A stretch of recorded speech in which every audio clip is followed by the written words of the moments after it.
Estamos de regreso con más información en vivo y la información parlamentaria nos lleva hasta la Sala Grau del Palacio Legislativo. Tenemos en imágenes esta actividad que es una exposición denominada La defensa de las libertades, tarea de todos. Escuchemos. Camones para la inauguración de este evento sobre libertad, un gran derecho fundamental. Muchas gracias. Bueno, primero que nada, mis saludos a los congresistas presentes, a la congresista Diana González Delgado, al congresista Jorge Montoya Manrique, al señor Roberto Salinas, director para América Latina de Atlas Network, a la señora Úrsula Letona Pereira, directora del Centro de Innovación de Políticas Públicas, al señor Rodolfo Ojeda Medina, presidente de la pequeña empresa de la Cámara de Comercio de Lima. Señoras y señores participantes en este importante evento, a todos ustedes muy buenas tardes.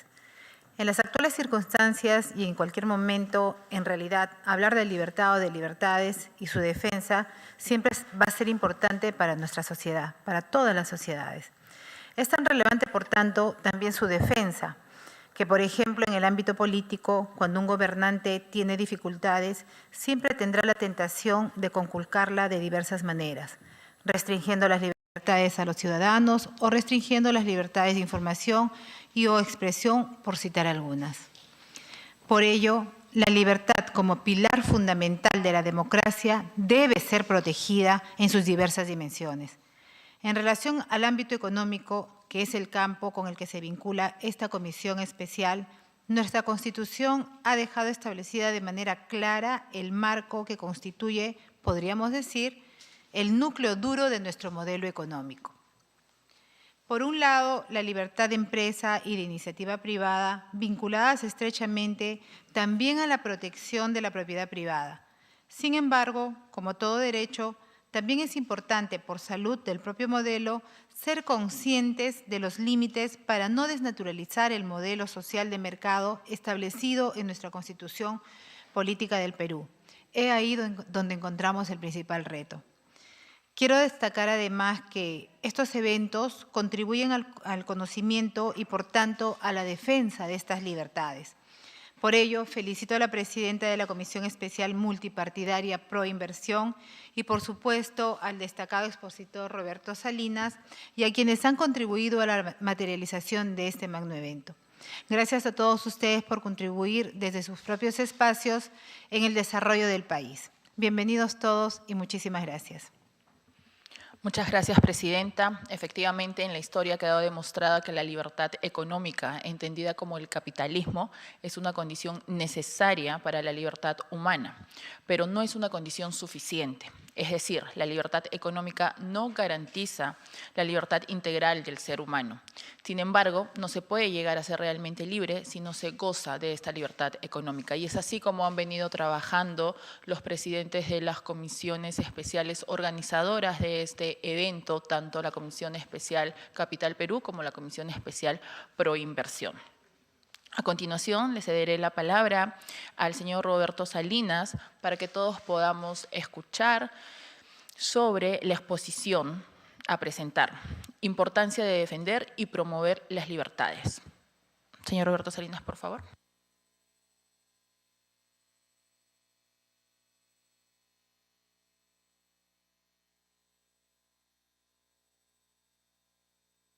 Mesa de la Comisión Pro Inversión, particularmente, Presidenta, muchísimas gracias por su participación y sus amables palabras, congresista Diana también. De su parte, almirante, yo tuve la oportunidad de escucharlo en la entrevista cuando ingresaba yo aquí a esta sala. Y don Rodolfo, también felicidades. Es un gran trabajo el de la pequeña, mediana y microempresa. Es el pilar de nuestras economías en América Latina. A Úrsula Letona también muchas gracias por esta invitación. Yo creo que es importantísimo que comisiones como estas y líderes representantes literalmente de la voz del pueblo estén hablando de libertades y más allá de las libertades económicas, que son importantísimas, también de la libertad humana en general. A partir de la pandemia, nuestros países latinoamericanos incluso ya desde antes, han enfrentado desafíos fundamentales a lo que son las libertades humanas. La pandemia parece que aceleró dos circunstancias sumamente atípicas. Bueno, una atípica y una quizá donde ya tenemos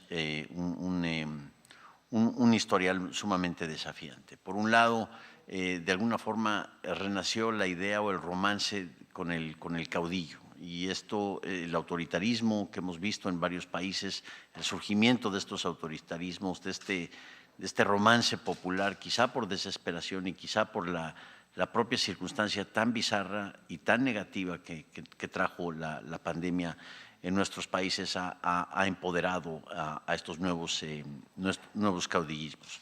Pensamos y confiamos que la democracia liberal podrá sobrevivir estos episodios, este anhelo de algunos por regresar a esta beta autoritaria en nuestros países.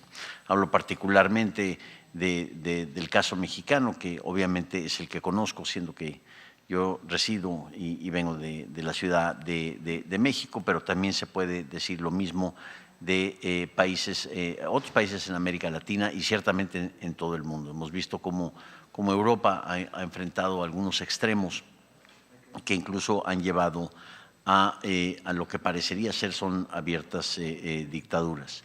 Y por el lado económico hubo una circunstancia sumamente atípica, porque hay que entender que el surgimiento de la pandemia y las políticas públicas de confinamiento lo que generaron fue lo que la especialista, la economista cubano-americana Carmen Reinhart ha denominado como una economía zombie.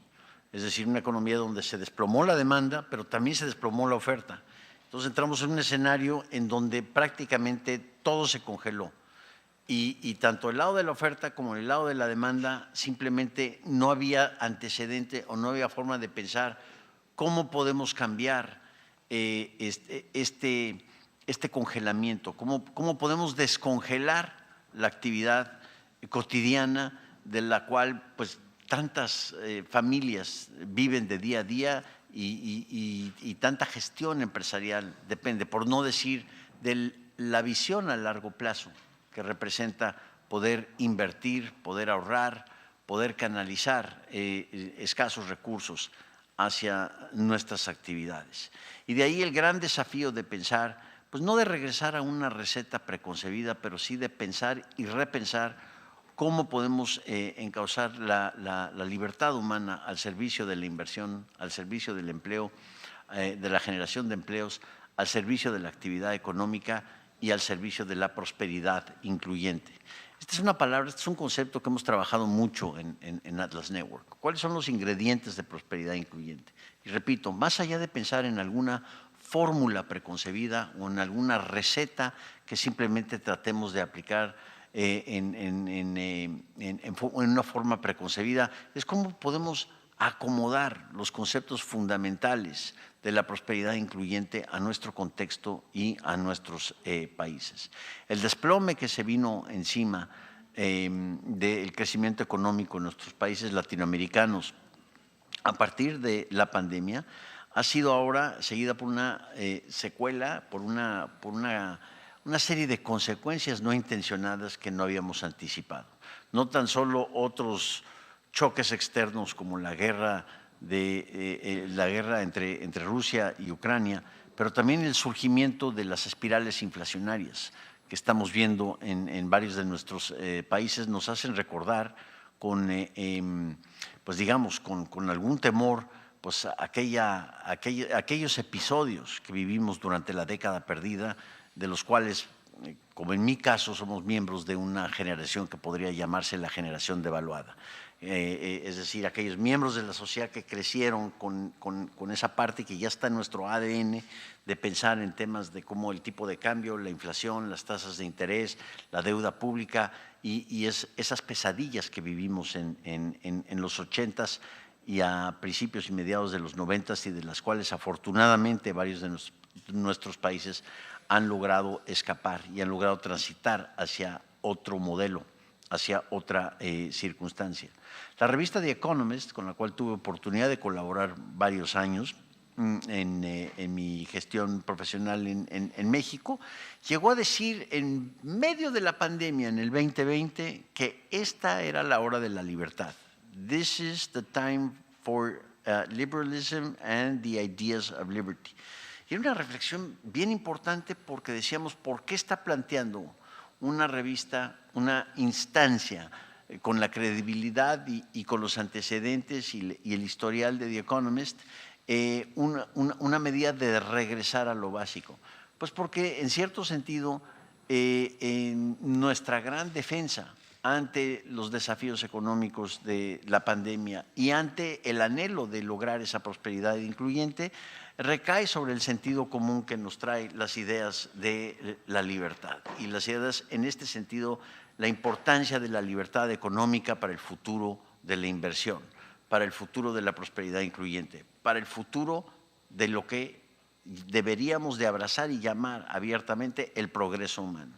En los últimos 100 años, los casos y los episodios de progreso humano han dependido de sociedades que en la derecha, en la izquierda, en el centro, en arriba o en abajo, siempre han respetado la estabilidad de la unidad de cuenta, de que mi unidad de cuenta y lo que denomina, esa unidad que denomina mi trabajo, pueda comprar lo mismo el día de mañana de lo que compra el día de hoy, más o menos ese 2% que le encanta a los banqueros centrales, pero al final del día donde pueda darse un panorama de largo plazo de que hay estabilidad en el poder adquisitivo de nuestra moneda. Pero también depende en una forma muy especial de algo que al final del día es sentido común, dejar trabajar, déjame trabajar. Y creo que para la microempresa particularmente eso es importantísimo. Un estudio que estamos realizando en Atlas Network se llama el índice de burocracia, que mide la incidencia burocrática simplemente en lo que es la microempresa. Estamos hablando de una ama de casa con sus 2 hijos que procura salir adelante. No procura alguna agenda ideológica o alguna agenda política o alguna plataforma, simplemente procura prosperar y salir adelante.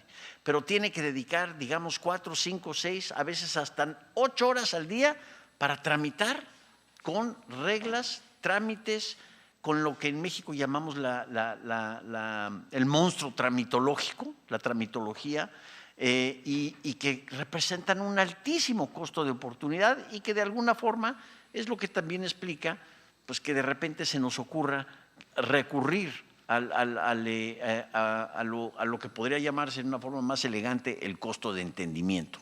¿Cómo derivar, cómo bajar esas barreras? Es simplemente ponerme de acuerdo con el gestor local o con el burócrata municipal o de alguna forma ver en qué forma nos podemos arreglar para que yo pueda seguir mi trabajo y pueda salir adelante. Este ha sido un cáncer que bueno, de lo que hemos estudiado particularmente de grandes pensadores peruanos que nos han enseñado, ha sido un cáncer recurrente en el Perú y en toda América Latina, el tema de cómo lidiar y cómo reducir la incidencia de la corrupción. No olvidemos también, y la presidenta lo mencionaba en una forma muy clara, pero no olvidemos también el papel de la certidumbre jurídica dentro del progreso económico. Digamos que la libertad económica es mucho más allá que económica. Tiene también un componente jurídico quizás hasta más fundamental que algunos otros componentes económicos, ¿sí? Porque es esa certidumbre en las reglas del juego, de poder predecir lo que van a ayudar a esas microempresas, a esa ama de casa, a la inversión a largo plazo, a las multinacionales, a apostar en el jardín de inversión, en esa prosperidad incluyente. Eso es fundamental. La confianza, al final del día, es la fuerza motriz de una economía próspera, de una economía que logre ese progreso humano. Y eso viene de la predecibilidad de las reglas del juego, de la definición de los derechos de propiedad, de derechos de propiedad bien definidos, o como le encanta decirme a mi esposa cuando me explica el tema en peras y manzanas, lo mío es mío. Vaya, eso es sentido común, no es ciencia. Otra parte del sentido común es esas leyes sencillas para nuestro mundo complicado. No busquemos, y aquí recae en ustedes una gran responsabilidad como representantes de la voz del pueblo, no pensemos que le vamos a hacer la vida fácil a través de reglas enormemente complicadas. Cito el caso aislado, no soy experto en la materia, pero algunas de las cosas que hemos visto en la nueva propuesta de la Constitución de Chile son verdaderamente para asustar, porque es una complejidad que solo, una inteligencia divina o cuasi divina superhumana, ¿sí? va a poder interpretar en qué momento lo aplico y en qué no, pero para eso ya la ley deja de ser servicial a lo que debe ser servicial, que es a los ciudadanos de pie de calle, a esas amas de casa, a los taxistas, a todos los que hoy representan la parte fundamental de lo que es la vida cotidiana, lo que Gary Becker, el Premio Nobel de Economía y Sociología, llamaba la vida cotidiana, the economics of life, la economía de la vida. Así que, en resumidas cuentas, más allá de medir los incrementos en el PIB per cápita, más allá de decir cuál es el Producto Interno Bruto, o si la inflación es 2.4, 3.7, o si esta obsesión con los índices y con la numerología, hay principios básicos. Y esos principios básicos de la libertad humana descansan en déjame trabajar, leyes sencillas para nuestro mundo complicado, una absoluta obsesión con la movilidad social, porque es de ahí que las familias que viven en extrema pobreza pueden ascender, de que necesitamos redes sociales, de que necesitamos una política social inteligente que pueda apoyar y pueda mitigar la situación que están viviendo nuestros conciudadanos en esas circunstancias. Definitivamente que se necesitan esas redes sociales, pero que sea un uso inteligente del gasto y que no sea clientelar. Esta es otra gran responsabilidad de parte de nuestros representantes políticos. Al final del día, yo celebro que que comisiones como esta y que en salas como esta se estén hablando de estas ideas, porque tal como dice The Economist, esta es la hora de las ideas de la libertad del punto de vista económico, la libertad del punto de vista jurídico, de esas reglas sencillas para nuestro mundo complicado que apliquen sin discriminación absolutamente todos los miembros de la sociedad, acabar con la discriminación jurídica y en el caso de la inversión y la empresa, de dejar hacer, de dejar trabajar. Y por el lado político, respetar los principios fundamentales de la democracia liberal, de los cuales, creo yo, lo hablaba el día de ayer con algunos otros queridos amigos y colegas peruanos, la tolerancia. Necesitamos nuevamente defender lo que es el valor de la tolerancia, y si no estoy de acuerdo contigo, por lo menos voy a estar de acuerdo en que vamos a estar en desacuerdo, porque eso es vivir en paz, eso es vivir en una sociedad de tolerancia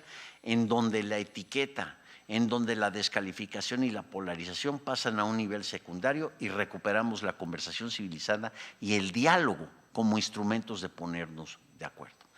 Por eso yo creo que es tan importante poder estar en recintos de esta naturaleza. Yo celebro que me hayan invitado, me encanta su país, me encanta el Perú, tengo grandes amigos peruanos, y venir y hablar de libertad en un foro de esta naturaleza es verdaderamente un orgullo. Muchas gracias a todos.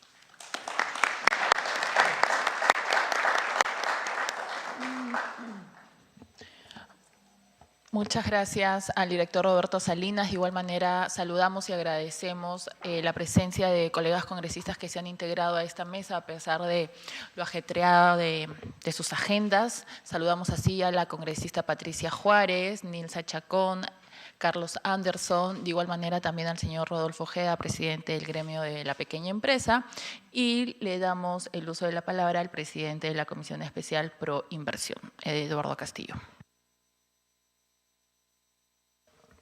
Muchas gracias, señora presidenta del Congreso, señores congresistas, señor director de América Latina Atlas Network. Primero, expresar las sinceras y profundas disculpas por el retraso que hemos tenido debido a ampliación de agenda en una reunión de último momento. Yo quería agradecerle la presencia. Efectivamente, usted comentaba sobre la seguridad jurídica que debería de existir desde la primera etapa que uno hace al momento de hacer algún tipo de inversión. Nosotros en la Comisión Especial Multipartidaria venimos trabajando y venimos haciendo mesas de trabajo con absolutamente todas las instituciones que tengan que ver con el impulso de esta actividad de promover inversiones tanto en el ámbito estatal como en el ámbito privado.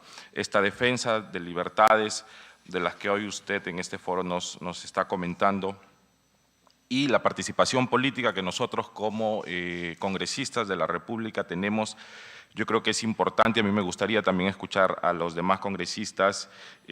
Aquí tenemos a nuestra expresidenta de la Comisión de Constitución, que ha venido haciendo un trabajo de defensa de la Constitución política, del capítulo económico, que definitivamente nos asegura estas libertades en el tema de inversión, tanto pública como privada, pero sobre todo un sostén a la economía nacional.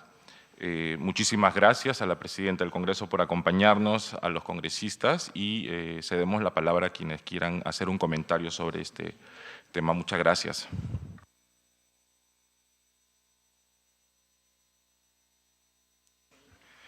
Antes que nada, un saludo al señor Alberto Salinas, con quien me acabo de enterar que también tenemos un pasado común entonces, porque yo también trabajé para The Economist, así que muchas de las cosas que usted acaba de decir me resuenan porque son justamente parte de mi crecimiento profesional y yo quería destacarlas.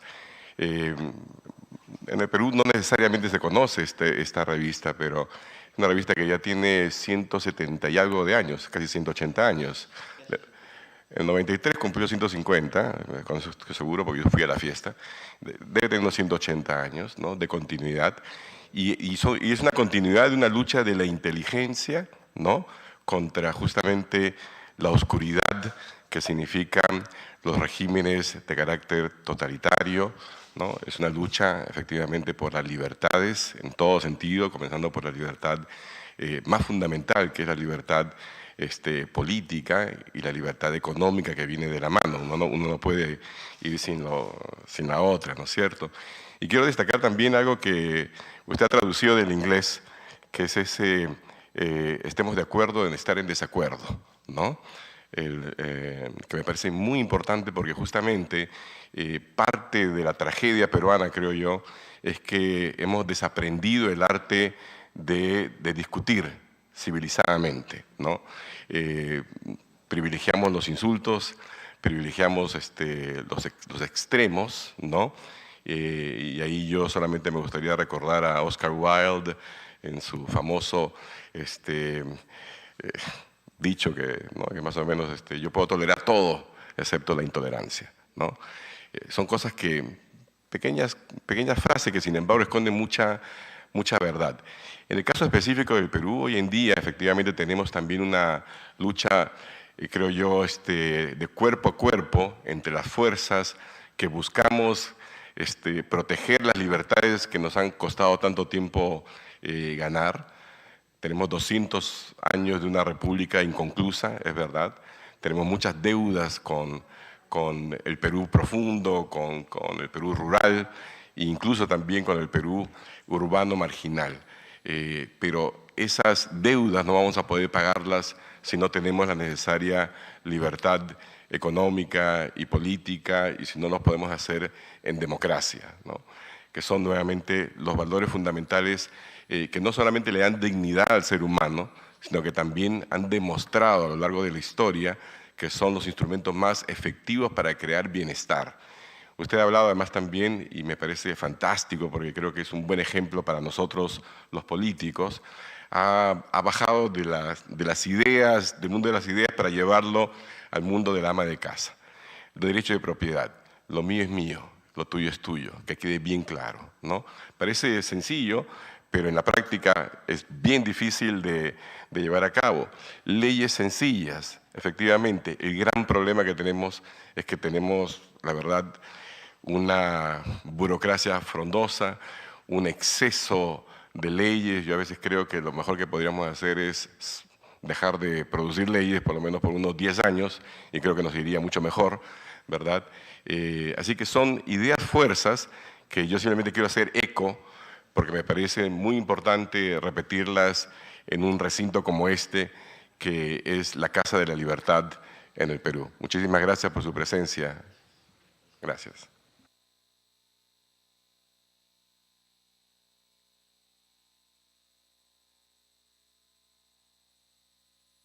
¿Desea hacer un comentario, doctora Juárez? Muchas gracias. Por alusión, congresista. Bueno, señora presidenta del Congreso, estimados congresistas, invitados, al señor Roberto Salinas, es un gusto tenerlo en este recinto parlamentario. Y efectivamente, como lo ha señalado el congresista Castillo, digamos, hasta hace muy poco he estado presidiendo la Comisión de Constitución del Congreso. Y creo que desde ahí hemos procurado efectivamente darle a nuestro país, al empresariado, a la ciudadanía en general, ese aspecto que usted ha mencionado tan importante, y es la seguridad jurídica para efectos de las inversiones.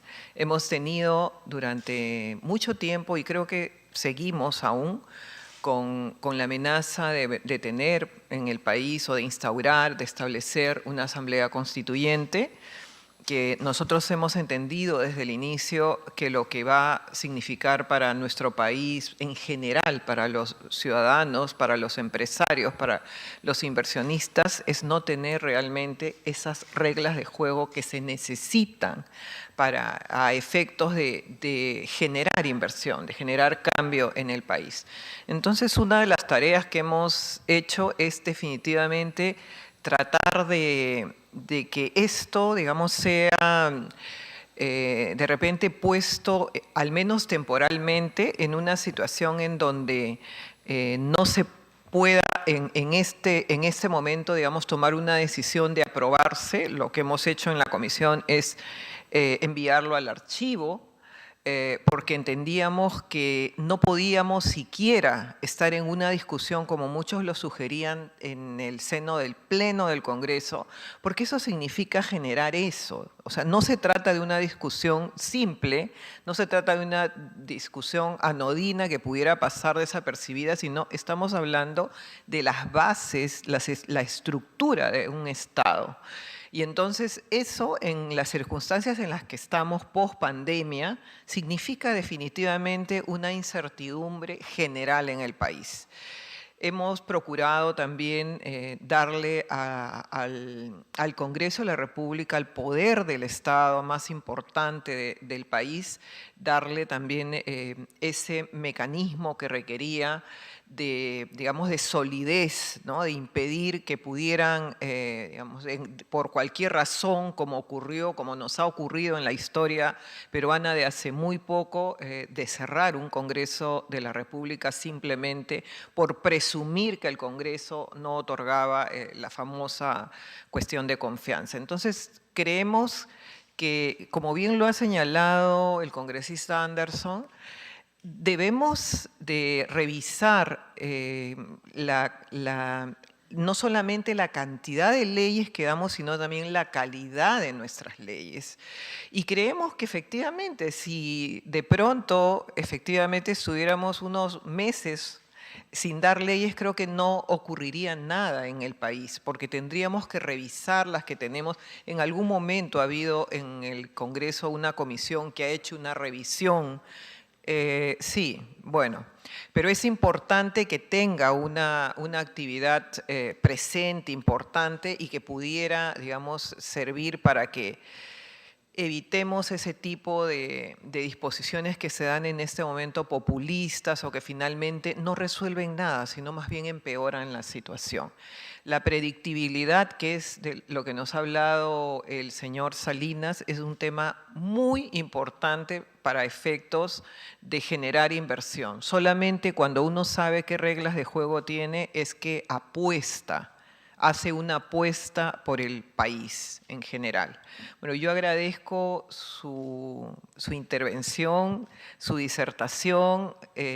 Me auno a las excusas que ha presentado el congresista Castillo. Hemos estado en una reunión que nos ha impedido estar en el momento en el que inició, pero le agradezco mucho porque mensajes como el suyo en nuestro país en este momento son muy importantes de poder transmitirlos. Muchas gracias.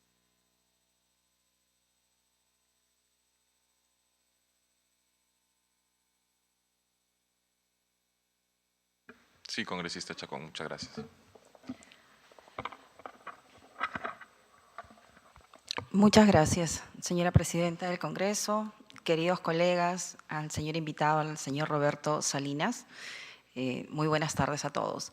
Que es muy cierto lo que quería acotar para no alargar un poco más la reunión, acotar el punto donde que es muy cierto que nosotros como representantes de la población, que somos la voz aquí en el Congreso, tenemos que facilitar a nuestra nación a que puedan tener caminos que salgan adelante, y dentro de ellos, pues aquí en el Perú hay muchos sectores, ¿no?, que tenemos que trabajar a base del sector pesca, el sector salud, el sector agricultura, y dentro de ello, que es muy cierto lo que comentó el señor Salinas, de que hay gran parte de la población, encontramos familias que necesitan prosperar.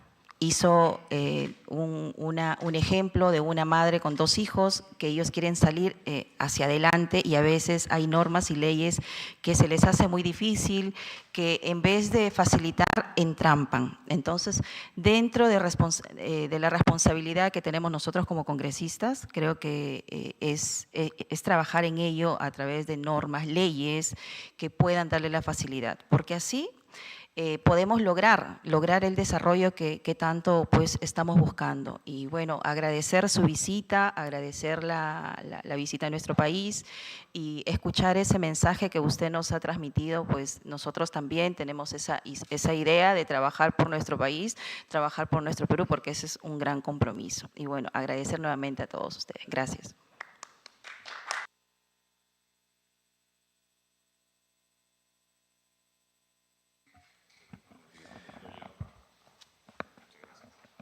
Sí, buenas tardes a todos. Hay un tema en nuestro país que es muy particular, los emprendedores y la informalidad. Que esto ayuda también, si se ordena de manera adecuada, para que la producción sea mayor, la libertad de trabajo sea más segura para todos. Yo creo que en nuestro caso deberíamos trabajar en desregular muchas normas, en desregular muchas actividades. Todo lo tenemos recontra regulado. Creo que más leyes de las que necesitamos. Y esto marea al que va a empezar un negocio o una empresa que requiere tener libertad para actuar. Y este es un trabajo que al menos nosotros nos hemos propuesto empezarlo en esta legislatura y ver en qué cosas podemos servir para que se facilite la actividad del empresario, del emprendedor individual que inicia un negocio, y esto permite fortalecer las libertades en conjunto de todos realmente. Creo que por ahí hay un tema que para el Congreso va a ser muy importante desarrollar. Gracias.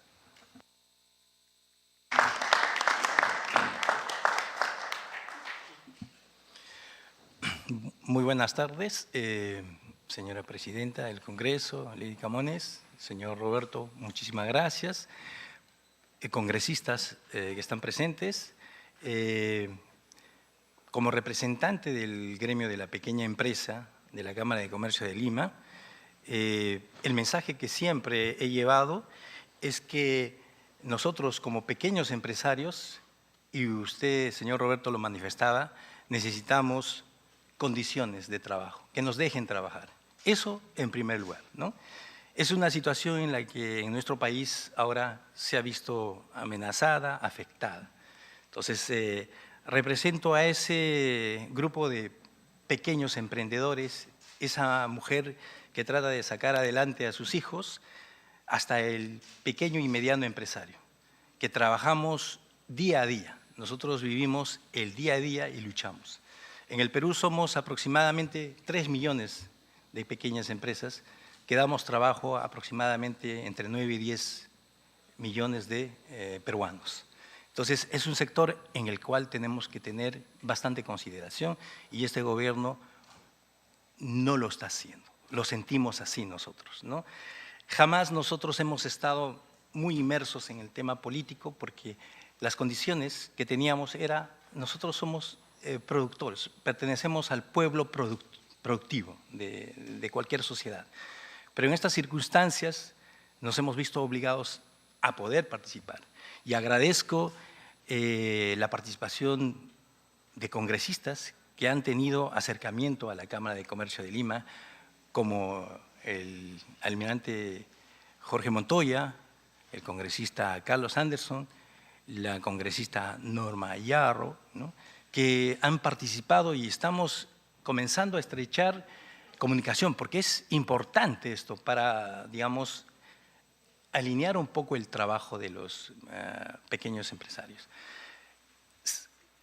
Nosotros necesitamos condiciones, estabilidad política, necesitamos financiamiento, no nos dan las posibilidades de podernos desarrollar para poder trabajar tranquilamente, ¿no? Entonces, le agradezco el mensaje que nos está trayendo a nosotros, al país, y deseamos que la situación mejore para todos los peruanos. Muchísimas gracias.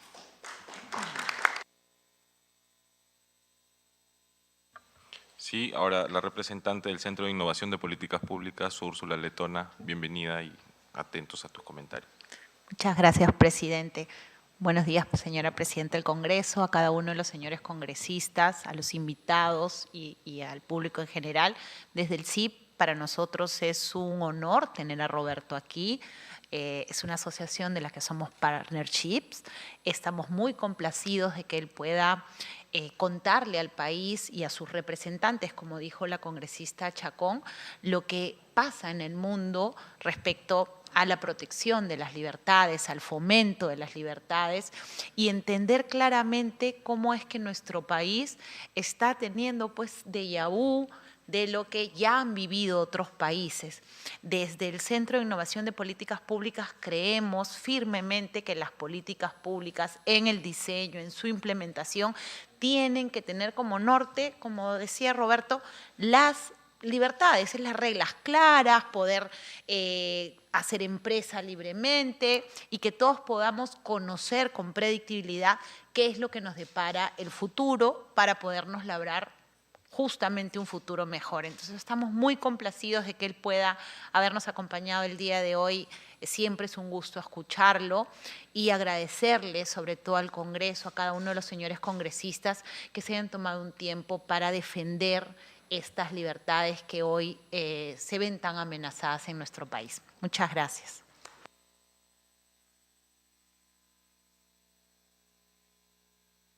Sí, congresista Delgado, su comentario. González Delgado, gracias. Bueno, me sumo a lo indicado por el señor Rodolfo Ojea, presidente del gremio de la pequeña empresa. Aquí también usted tiene congresistas de las diferentes regiones y comentarle que venimos acercándonos también a las cámaras de comercio en nuestras regiones. Yo soy de Arequipa, hemos tenido diferentes acercamientos en estos tipos de eventos porque consideramos que estamos en un momento muy difícil que necesitamos las cuatro patas de la mesa, el sector público, privado, la academia, la sociedad civil y ojalá el Estado pueda entender que es necesaria la participación del privado, que podamos ver al privado como un aliado estratégico para el anhelado cierre de brechas sociales y sobre todo trabajar en beneficio de la población, entendiendo que absolutamente todos somos parte de ese pueblo que se nombra últimamente, siendo también los inversionistas y en palabras de muchos inversionistas que han intentado tratar de ver mejor las cosas, siguiendo las políticas públicas del MEF, siguiendo las direcciones del Banco Central de Reserva y también destacar la importante participación de lo que ha logrado nuestra Comisión de Constitución con la presidencia de la congresista Patricia Juárez, en diferentes precisiones de los artículos, pero sobre todo en el archivo de la Constituyente, dándole predictibilidad y seguridad jurídica a muchos de los inversionistas. Desde aquí también ponemos los despachos de nuestros colegas congresistas de las regiones para poder transparentar, para poder acercarnos al privado, entendiendo que necesitamos un mejor Estado y no un mayor Estado. No es necesario que el aparato estatal crezca, sino que este sea de calidad y que eso se vea reflejado en nuestras leyes. Muchísimas gracias. Ahora invitamos a la presidenta del Congreso para la clausura de este conversatorio. Presidenta. Gracias, congresista. Bueno, en realidad no me tocaba clausurar, pero vamos a excusar a nuestra primera vicepresidenta, la congresista Moyano, que ha tenido un impasse y le ha impedido llegar el día de hoy. Bueno, primero que nada, nuevamente agradecer la Primero la organización, ¿no? Y a raíz de ello también la invitación que han hecho a Roberto Salinas para que nos dé pues esta charla muy importante. El país efectivamente está pasando por un momento de crisis. Nosotros desde el Congreso ya lo han repetido y no está de más volver a agradecer a la congresista Patricia Juárez por ese trabajo impecable que ha hecho desde la presidencia de la Comisión de Constitución, por sobre todo la defensa de la institucionalidad y sobre todo la defensa de nuestra Constitución, que si bien es cierto, hay cambios que hacer, pero no necesitamos hoy en día generar un cambio total, que a la larga generaría esa inestabilidad, que es justamente a lo que vamos a arribar a esa conclusión, ¿no? Un país con inseguridad jurídica no es un país visible para las inversiones. Entonces creo que eso es prácticamente lo que todos, al menos los presentes aquí, estamos de acuerdo. Me quedo también con las palabras del colega Anderson, que debemos tener mucha tolerancia, sí. Requerimos tener mucha tolerancia en espacios o en situaciones tan especiales y complicadas como las que estamos viviendo. Y tolerancia sobre todo nosotros los congresistas, ¿no? Que prácticamente somos vistos en algunos casos, o en la mayoría de los casos, como los malos de la película, cuando en realidad lo que nosotros estamos haciendo es defender nuestro gobierno, defender nuestro Estado. Porque al defender el Estado estamos devolviéndoles pues esa confianza que 33 millones de peruanos han depositado en los 130 congresistas elegidos y que hoy día pues representamos este primer poder del Estado, que es el Congreso de la República.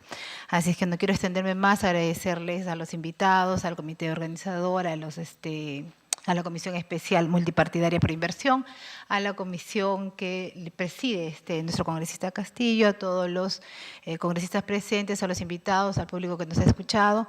Y bueno, declaramos en todo caso clausurado este evento. Muchísimas gracias.